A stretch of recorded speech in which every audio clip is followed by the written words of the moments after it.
ourselves at the stadium that played host to Super Bowl 52, the wondrous U.S. Bank Stadium in Minneapolis. It can certainly get loud inside this building, and just a few moments ago when the Vikings were introduced, it was downright shaking in here. They're set for football as the Vikings get ready to do battle with the Atlanta Falcons. Set to go now in Week 6 of the NFL season, and we are underway on EA Sports. And he opts to not bring this one out. The first drive will start at the 25.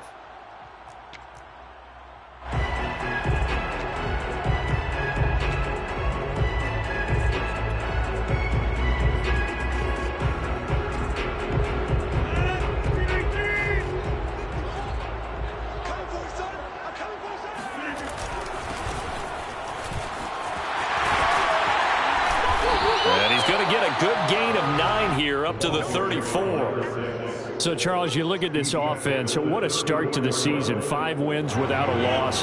When do you think that you start believing that maybe you're in the midst of something special? Well, you and I both know every head coach never wants that thought to creep into a locker room. But the truth of the matter is, not quite at this time, because if we look at the Steelers in 2020, they're a great example. Remember, they started 11-0. Then lost 5 of 6 and went out in the first round. But I think if you get toward mid-November, the Thanksgiving time frame, and you're still doing this, that's when things start to get real for a ball club.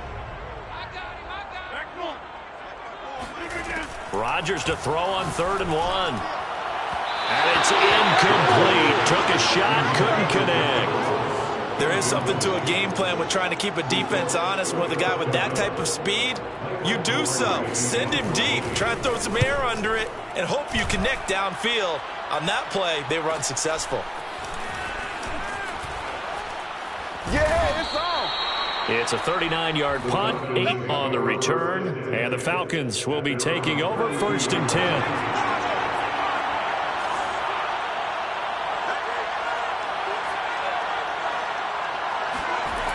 They'll try and start this drive in the air. That's caught left side to tight end Pitts. And he goes out of bounds just shy of the 45. Nice job, nice patience right there. Put him on the right side, let him work his way across, put the ball in his hands and let him work his way upfield with a catch. And he sneaks his way forward only for a couple here. 2nd down. This defense for the Vikings, they were excellent a week ago in the victory over Arizona. And what I saw on film was a nearly unstoppable pass rush. 5 sacks last week, plenty of hurries given up. So now what do you do on offense? You just max protect, keep everyone in and run the ball? Or maybe just 1 or 2 receiver routes in order to try and keep your quarterback upright? That catch good for 5. It's 3rd down.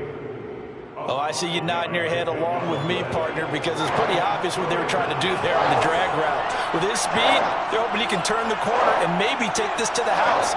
But that was excellent work defensively to make sure once he caught it, he wasn't going anywhere. Escaping the pressure right. Throwing right, and that's complete.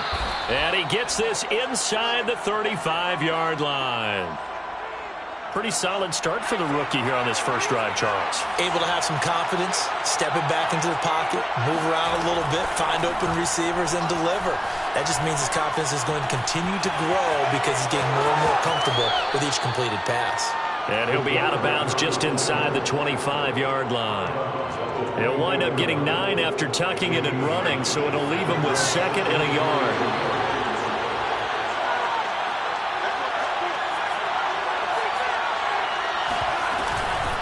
From the gun, he'll hand this off. And he'll go down here right around the 23-yard line. 2nd and 1, and people want to run the football. This is where every back in the league is supposed to do exactly what we just saw there. Pick up the first down. Counting down toward the midway point in quarter 1. They'll look to throw here on 1st down. And he's got his man in stride, complete. And they work this near the 5. He'll be stopped at the 6. His passing's been on point on this drive, hasn't it? Been very accurate, gotten the ball downfield, gained nice chunks of yardage, but now In this situation, the field is really condensed, partner. So if he's going to throw the football, that would be pinpoint here. I was going to ask you about that. Field shrinks, has to be sharper, but it's been a good opening drive so far. Now they just want to see if they can cap it off with the bell ringer and put it in the end zone. So the ball position now at the 3. Here's 2nd and goal. He'll look to throw. In trouble, and he'll go down back at the 12. And that one really pushes him back. A loss of 9. And now it's 3rd and goal after the sack.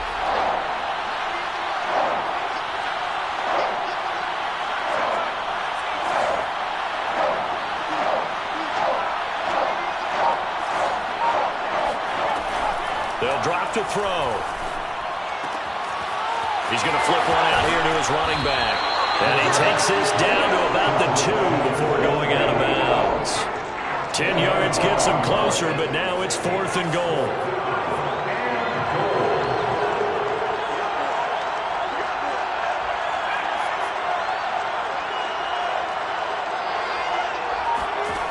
They'll set up a throw.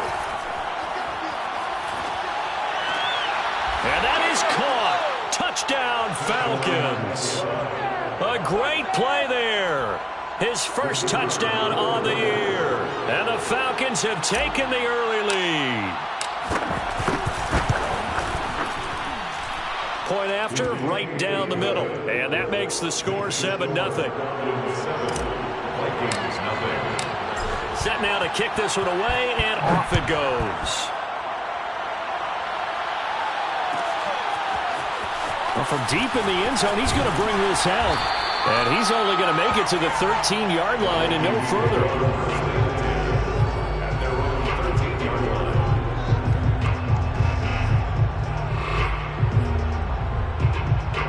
The Minnesota offense about ready to get this next drive underway. And the last drive, the first drive for them, not very good. 3 and out. What do they go to here? Well, you don't look down at your play sheet and say, this is what the problem is. Now let's find out who my playmakers are. Get the ball in their hands, and maybe the offense will move a little bit better. Sometimes it's more important to get it to the right people rather than dialing up the right number. Exactly. Or the right play, yeah. That too. From up near the 40 now after the big play to start, here's another 1st and 10. Throwing is Rodgers.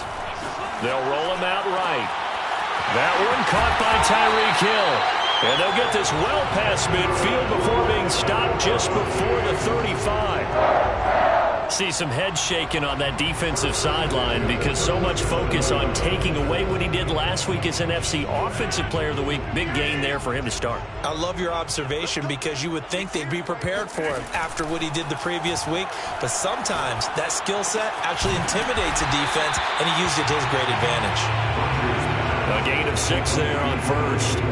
Defensively here, you're facing a top 5 team in terms of points scored in the NFL. So when they're that high-powered, you've got to find a way to hold them under 20, because to me, that's the magic number. 20 points scored, you give yourself your best chance to win. So if they're up around 24, 28, 30, they could be in some trouble. And I think so, because then you turn into... And now look at this. Big gain, but fumble. And the Falcons grab it. And the return will stop them well inside their own 20 at the 15-yard line. Partner, on my spot sheets, I highlighted turnover margin because we remember they turned it over 4 times last week. So another one here in the first quarter. This isn't the way they want to go. No, not even close, and it's not something they even imagine, because the amount of time that we know that they spend in practice talking about what they need to get done, working on it, showing them how to take care of the... And the defense has it covered. It's intercepted. Picked off at the 33. And he will take this one home. It's a touchdown. So they obviously declined that, and it is a touchdown. They still have the option, but let's face it. There's no option. There's no option when you score a touchdown. An easy call for them. A try here for the extra point. It's up and good. So these teams match touchdowns here in the first quarter, and we're tied 7-7.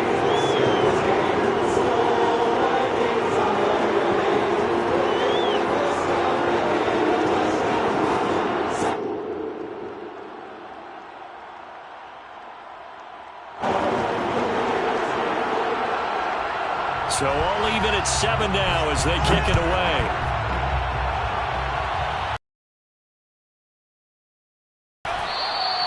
And he'll just sit on this one as their drive will start at the 25. About set to begin their next drive, the Falcons offense at the line. From the gun, they'll try to run it. And some strong running. And he'll be taken down as that will take us to the end of the first quarter of play. With the score tied 7-7.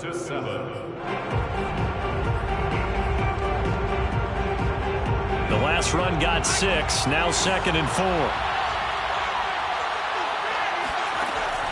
He'll drop to throw. Flushed out right. Man open, that's Calvin Ridley. And they're going to have this across midfield and inside the 45. And that's a nice throw right there. And I'll tell you what I've seen in recent times and actually watched a presentation in the offseason from a college offensive coordinator. Showed about 10 different drills that he runs with his quarterbacks to show them how to get out of the pocket, how to get comfortable when they're doing so, and to make plays under that type of duress. That's an example of what we're seeing the colleges deliver to the NFL. Now on first down, he'll drop to throw it. Flush to his right. And his throw is incomplete. They've given up a few first downs on this drive, but getting the incompletion there, that should give them something to build on and maybe turn the tide.